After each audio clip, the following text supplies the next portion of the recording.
പ്രധാനമന്ത്രി നരേന്ദ്രമോദി നടത്തിയ പുതിയ ആഹ്വാനം ഓഹരി വിപണിയിൽ വലിയ ചലനം സൃഷ്ടിച്ചിരിക്കുകയാണ്. കോവിഡ് കാലത്ത് പോലെ അപ്രതീക്ഷിതമായി വന്ന ഈ വാക്കുകൾ നിക്ഷേപകരെ ആശങ്കയിലാഴ്ത്തി. ഇതിനോടകം തന്നെ അന്താരാഷ്ട്ര സാഹചര്യങ്ങൾ സമ്മർദ്ദത്തിലായിരുന്ന വിപണിക്ക് ഇത് കൂടിയൊരു തിരിച്ചടിയായി മാറി. പ്രധാന കാരണം പശ്ചിമേഷ്യയിലെ സംഘർഷമാണ്. ഇറാൻ യുഎസും തമ്മിലുള്ള പ്രശ്നങ്ങൾ നീണ്ടു നിൽക്കുമെന്ന സൂചനകൾ ലോകവിപണിയെ തന്നെ ബാധിച്ചിരിക്കുകയാണ്. ഇതിന്റെ നേരിട്ടുള്ള പ്രശ്നവും ഇന്ത്യയിലും കാണാം. ക്രൂഡ് ഓയിൽ വില ഉയരുന്നതോടെ കമ്പനികളുടെ ചെലവ് കൂടുകയും നിക്ഷേപകരുടെ ആത്മവിശ്വാസം കുറയുകയും ചെയ്യുന്നു. ഈ പശ്ചാത്തലത്തിലാണ് മോദിയുടെ വാക്കുകൾ വന്നത്. ചിലവുകൾ നിയന്ത്രിക്കണമെന്ന് പറഞ്ഞത് രാജ്യത്തിന്റെ സാമ്പത്തിക സ്ഥിതിയെക്കുറിച്ചുള്ള ഒരു മുന്നറിയിപ്പായാണ് പലരും കാണുന്നത്. ഇതോടെ വിപണിയിൽ ഒരു ഭയം പടർന്നു. നിക്ഷേപകർ വേഗത്തിൽ ഓഹരികൾ വിറ്റഴിക്കാൻ തുടങ്ങി. അതിന്റെ ഫലമായി പല പ്രധാന ഓഹരികളും കനത്ത ഇടിവ് രേഖപ്പെടുത്തി. ജൂവലറി ഓഹരികളായ Titan, Kalyan jewellers, Senco gold, PC jewellers എന്നിവ 5 മുതൽ 9% വരെ ഇടിഞ്ഞതാണ് വ്യാപാരം ചെയ്യുന്നത്. ട്രാവൽ ആൻഡ് ടൂറിസം, പൊതുമേഖല, എണ്ണ വിതരണ കമ്പനികൾ എന്നിവയുടെ ഓഹരികളും 7% വരെ വീണു. ഇൻഡിഗോ,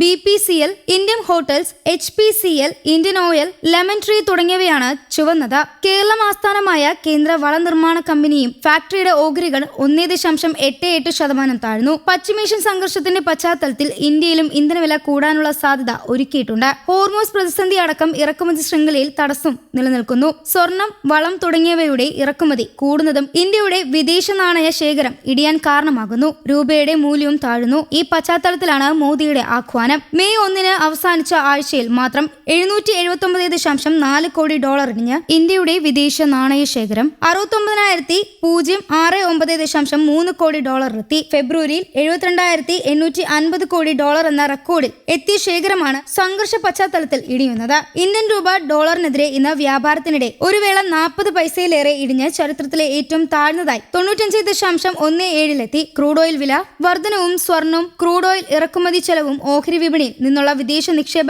ഇടിവുമായി രൂപയെ സമ്മർദ്ദത്തിലാക്കുന്നു. സംഘർഷം അവസാനിപ്പിക്കാൻ ഇറാൻ മുന്നോട്ട് വച്ച നിർദ്ദേശങ്ങൾ US പ്രസിഡന്റ് ഡൊണാൾഡ് ട്രംപ് തള്ളിയിരുന്നു. പിന്നാലെ എണ്ണവില കുതിച്ചുയർന്നു. ഇത് ഓഹരികൾക്ക് ഇന്ന് തിരിച്ചടിയായി. സെൻസെക്സ് 900 പോയിന്റ് താഴ്ന്ന 76,450 നിലവാരത്തിലാണ് ഉച്ചയോടുള്ളത്. നിഫ്റ്റി 235 പോയിന്റ് ഇടിഞ്ഞ് 23,939. ഈ സാഹചര്യത്തിലാണ് ചെലവുകൾ കുറയ്ക്കണമെന്ന് പ്രധാനമന്ത്രി പറഞ്ഞത്. വിദഗ്ധർ പറയുന്നത് ഇത് ഇന്ധനവില വർധനയ്ക്ക് മുന്നോടിയായുള്ള ഒരുക്കമാണെന്നാണ്. ഇന്ധനവില കൂടിയാൽ എല്ലാ മേഖലയിലും ചെലവ് കൂടും, സാധനങ്ങളുടെ വിലയും കൂടും. ആയതിനാൽ പണപ്പെരുപ്പം ഉയർന്നേക്കാം. ഇപ്പോഴത്തെ സാഹചര്യത്തിൽ എണ്ണ കമ്പനികൾക്ക് വില വർധനയുടെ ഒരു ഭാഗം ഉപഭോക്താക്കളിലേക്ക് മാറ്റാതെ പിടിച്ചു നിൽക്കാൻ ബുദ്ധിമുട്ടായിരിക്കും. ഇതിനകം വാണിജ്യ LPG വില ഉയരുന്നുണ്ട്. ആയതിനാൽ പെട്രോൾ, ഡീസൽ വിലയും ഉടൻ കൂടുമെന്ന പ്രതീക്ഷ ശക്തമാണ്. അന്താരാഷ്ട്ര സംഭവങ്ങളും ആഭ്യന്തര തീരുമാനങ്ങളും ചേർന്നതാണ് ഇപ്പോഴത്തെ വിപണി അവസ്ഥ രൂപപ്പെട്ടിരിക്കുന്നത്. നിക്ഷേപകർക്ക് ഇതൊരു വെല്ലുവിളിയായിരിക്കാം. പക്ഷേ ഇത് പോലുള്ള സാഹചര്യങ്ങൾ താൽക്കാലികമാണെന്ന് ഓർക്കണം. സാമ്പത്തിക വ്യവസ്ഥയിൽ ഉയർച്ചയും ഇടിവും സ്വാഭാവികമാണ്.